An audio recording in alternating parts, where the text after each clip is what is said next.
নমস্কাৰ সানি technology YouTube চেনেলৰ দৰ্শকসকললৈ মই সানি আপোনালোক সকলোকে পুনৰবাৰ স্বাগতম জনাইছোঁ। তো দৰ্শকসকল আজি মই এটা বিশেষ টপিক লৈ এই ভিডিঅ'টো বনাইছোঁ। আজি মই অসমীয়া ঘৰুৱা চিকিৎসাৰ বিষয়ে আপোনালোকক জনাম। আজি তিনিটা টপিকৰ ওপৰত এই ভিডিঅ'টো বনাইছোঁ। যদি আপোনাৰ জ্বৰ হৈছে বা চৰ্দি হৈছে বা আপোনাৰ যদি কাহ হৈ আছে বহু দিনৰ পৰা, যদি আপুনি ফাৰ্মাচীৰ পৰা ঔষধ কিনি অনাৰ পিছতো যদি খাই ভাল পোৱা নাই, তেনেহ'লে আপোনালোকে অসমীয়া কি ঘৰুৱা ঔষধ খালে আপুনি সকাহ পাব, আজি এই ভিডিঅ'টোৰ মাধ্যমেৰে জনাম।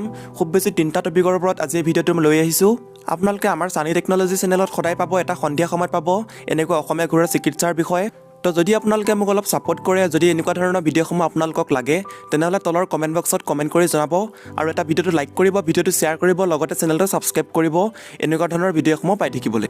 দৰ্শকসকল, প্ৰথম টপিকটো হৈছে কাহ। আমাৰ সকলোৰে বছৰেকত এবাৰ হ'লেও কাহ হয় বা হোৱা দেখা যায়। এই কাহৰ পৰা পৰিত্ৰাণ পাবলৈ আজিকালি বিভিন্ন ধৰণৰ ঔষধ বজাৰত উপলব্ধ। চিকিৎসকসকলেও পৰামৰ্শ দিয়ে কাহৰ বাবে এলোপেথিক কাপ চিৰাপ, লগতে কিন্তু ঠিক সেইধৰণে অসমীয়া ঔষধো আছে কাহৰ পৰা সকাহ দিব পৰাকৈ। বহুতৰে কাহ হৈ থাকে, কাহৰ পৰা সকাহ পাবলৈ তেওঁলোকে ফাৰ্মাচীৰ পৰা ঔষধ কিনি আনি এলোপেথিক ঔষধ খাই, কফ চিৰাপ খাই, তাৰ স্বত্তেও ভাল নাপায়। আজি মই আপোনালোকক অসমীয়া ঘৰুৱা ঔষধৰ বিষয়ে ক'ম, আপোনালোকে খাই নিশ্চয় সকাহ পাব। সম্পূৰ্ণকৈ ভিডিঅ'টো চাব, লগতে আপোনালোকক মই জ্বৰ হ'লে কি খাব লাগে সেইটোও ক'ম, লগতে আপোনালোকক ক'ম চৰ্দি হ'লে বা আপোনালোকে কাহ হ'লে কি খাব লাগিব। তিনিটা টপিকৰ ওপৰত এই ভিডিঅ'টো। দৰ্শকসকল, আপোনালোকে মন দি শুনিব। গুড় বা মিঠৈ বজাৰৰ পৰা অলপ কিনি আনি সেইখিনি চাহ কৰা চচ এটাত সৰু সৰুকৈ কাটি লৈ অলপ পানী দি ভালকৈ উতলাব লাগে। কিছু সময় উতলোৱাৰ পিছত পানীৰ সৈতে মিহলি হৈ কুঁহিয়াৰ ৰস উতলালে হোৱা পকা ৰসৰ দৰে হৈ পৰিব। এতিয়া আপোনালোকে এখন চামুচেৰে অলপমান লৈ ওপৰৰ পৰা বাকি দিব লাগে চচটোত। যদিহে বৈ যোৱা ৰসখিনি এঠাজাতীয় হৈছে, তেনেহ'লে লগে লগে পাতল প্লেট বা কাপত লৈ খাব পৰা উষ্ণতাত ৰাখি ৰোগীক পি খাবলৈ দিব লাগে। মন কৰিব যাতে এই ৰস খোৱাৰ কিছু সময়ৰ পিছলৈকে অলপো পানী সেৱন কৰিব নালাগে। আপোনালোকে যেতিয়া এইটো বস্তু খাব, খোৱাৰ পিছত আপোনালোকে অলপ সময়ৰ কাৰণে পানীটো নাখাব। এনেকৈ প্ৰতিদিনে সন্ধিয়া মিঠৈ বা গুড় উতলাই খালে কাহৰ পৰা সোনকালে আৰোগ্য লাভ কৰিব পাৰি। দৰ্শকসকল, এক নম্বৰতে আপোনালোকক কি খাব দিলে আপোনালোকে নিশ্চয় গম পালে, সেইটো আপোনালোকে খালেও সকাহ পাব। এতিয়া 2 নম্বৰ আপোনালোকৰ ঘৰুৱা ঔষধৰ কথা কৈছোঁ। থেকেৰা টেঙা গোটেই গছৰ পৰা পাৰি আনি সেইবোৰ সৰু সৰুকৈ ফালি পানী বা দাইলত দি সিজাই পিছত পানী বা দাইলৰ পৰা কাঢ়ি আনি অলপমান নিমখ দি কাহ হোৱা ৰোগীক খাবলৈ দিব লাগে। তেনে কৰিলে কাহ হোৱা ৰোগীৰ কফবোৰ বাহিৰ হৈ সোনকালে আৰোগ্য লাভ কৰিব পাৰি। নিশ্চয় আপোনালোকে দৰ্শকসকল গম পালে, এইটো আপোনালোকে কৰি চাব পাৰে। নম্বৰতে অৰ্থাৎ 3 নম্বৰতে সিজু গছৰ কেঁচা পাত কেইখিলামান ছিঙি আনি আধা কাপমান পানী দি সামান্য নিমখৰ লগত উতলালে সিজু গছৰ পাতৰ ৰস পানীৰ সৈতে মিহলি হৈ এক মিশ্ৰণৰ সৃষ্টি হ'ব।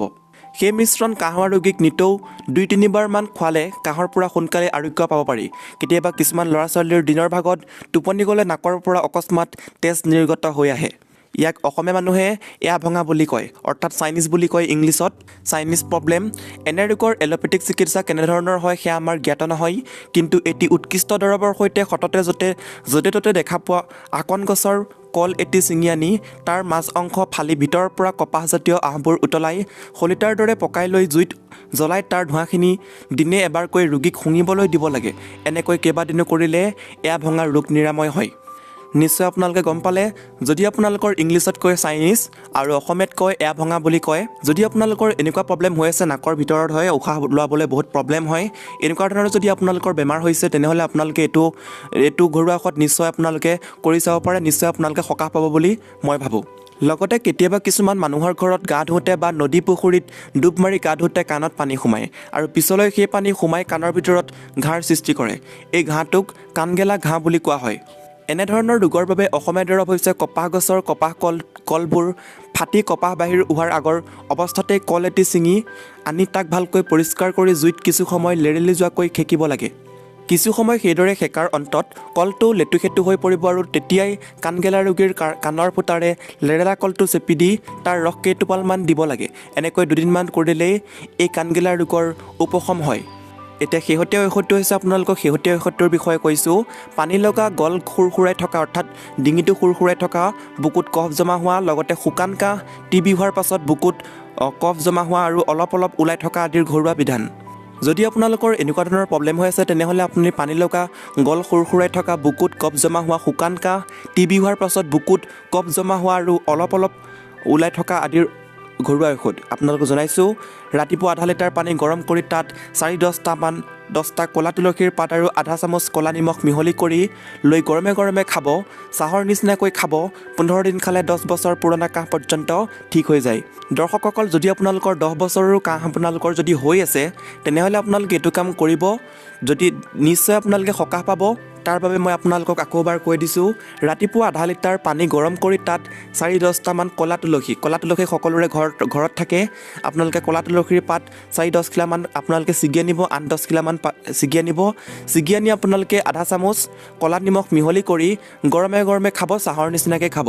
আপোনালোকে যদি প্ৰায় খুব বেছি 15 দিন খায়, আপোনালোকক গেৰাণ্টি দি কৈছোঁ 10 বছৰ পুৰণা কাহ পৰ্যন্ত ঠিক হৈ যাব। লগতে পানী লগা তৎক্ষণাত নোহোৱা হৈ যাব। ৰাতিপুৱা পেট চাফা হৈ যাব। যিবিলাকৰ পেট চাফা নহয়, এনেকৈ পানী খাই 10 মিনিট ৰাখিলেই ওলাই যাব। এই বুলি গেৰাণ্টি দিয়া হৈছে। বিশেষজ্ঞই এনেকৈ লিখিছে ইয়াতে, আপোনালোকক মই গোটেইখিনি জনাই দিব চেষ্টা কৰিছোঁ।